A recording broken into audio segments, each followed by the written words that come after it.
रामराम शेतकरी मित्रांनो, पिनाका ॲग्रो फार्ममध्ये आपलं स्वागत आहे. तर मित्रांनो, आम्ही इथं उन्हाळी टोमॅटोची लागवड केलेली आहे. बघू शकता जवळपास आता याला 10 दिवस झालेले आहेत लागवड करून. एकदम चांगल्या प्रकारे असं शेंड्या काढलेला आहे आणि एकदम हिरवंगार झाड आहे. कशाचा सध्या नागाळी वगैरे कशाचाही याच्यावर प्रादुर्भाव झालेला नाही आहे. तर आपण आतापर्यंत याच्यामध्ये फक्त 2 ड्रिंचिंग केलेले आहेत. एकदम मस्त अशी सध्या ग्रोथ झालेली आहे. तर आपण याच्यामध्ये कोणती व्हरायटी लावलेली आहे, लागवड जवळपास आपण उन्हाळी हंगामाची कधी केली पाहिजे, याची पूर्ण माहिती जाणून घेण्यासाठी आपल्या चॅनलवर नवीन असाल तर चॅनलला सबस्क्राईब आणि व्हिडिओला लाईक नक्की करा. आता बऱ्याचशा लोकांचं म्हणणं असतं की पावसाळ्यामध्ये जी व्हरायटी लावली आपण त्यांना त्याचं उत्पादन चांगलं येतं, मग तीच व्हरायटी लोक याच्यामध्ये उन्हाळी हंगामामध्ये लावतात. पण जेव्हा उन्हाळी हंगामात लावल्यानंतर व्हायरसचं याचं प्रमाण त्याच्यावर थोडं जास्त असतं, त्यामुळे लोक ती सोडून देतात. असं नाही, उन्हाळी हंगामाच्या व्हरायटी वेगळ्या असतात, पावसाळ्याच्या वेगळ्या असतात.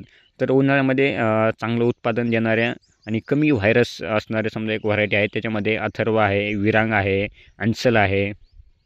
मार्केटमध्ये तुम्हाला अजून भरपूर अशा व्हरायटी त्याच्यामध्ये बघायला भेटतील.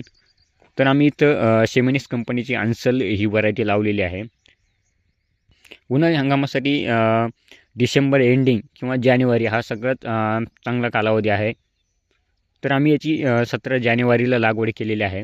बघू शकता 10 दिवसामध्ये झाडांची ग्रोथ एकदम अशी चांगल्या प्रकारे झालेली आहे.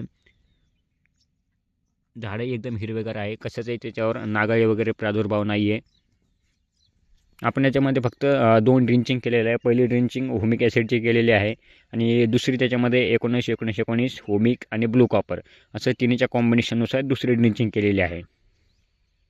आणि लागवड करताना आपल्याला होईन तोपर्यंत प्रयत्न करायचे आहे, मल्चिंगवरतीच करायची आहे, जेणेकरून नंतर कमी पाण्यामध्ये त्याची चांगला समजा एक वाढ होईल आणि गवताचाही त्याच्यामध्ये प्रादुर्भाव होणार नाही. सगळ्यात जास्त म्हणजे व्हायरस वगैरे येण्याचे कारण गवत आहे. गवतामुळेच किडे थ्रिप्स वगैरे येतात आणि तेच आपल्या झाडावरती बसतात. आणि सगळ्यात महत्त्वाचं म्हणजे कमी पैशामध्ये आपल्याला भरपूर फायदा होतो, ते म्हणजे हे बघा असे पिवळे ट्रॅप.